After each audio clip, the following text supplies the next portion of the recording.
อย่าหมดกำลังใจเธอต้องสู้ต่อไปนะเธออย่าเพิ่งยอมแพ้นะให้เธอฟันฝ่าจนถึงเส้นชัยเชื่อมั่นในตัวเองว่าเธอทำได้จงสู้ต่อไปอย่ายอมแพ้เธออย่าเพิ่งท้อนะเธอไม่ต้องไปกลัวนะโชคชะตาสักวันมันคงเข้าข้างชีวิตของเราล้วนมีผิดหวังมีพลาดพลั้งกันบ้างขอเพียงอย่าหมดกำลังใจ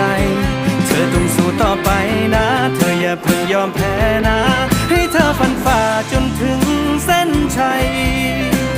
เชื่อมั่นในตัวเองว่าเธอทำได้จงสู้ต่อไปอย่ายอมแพ้เชื่อว่าในสักวันเธอนั้นทำได้จงสู้ต่อ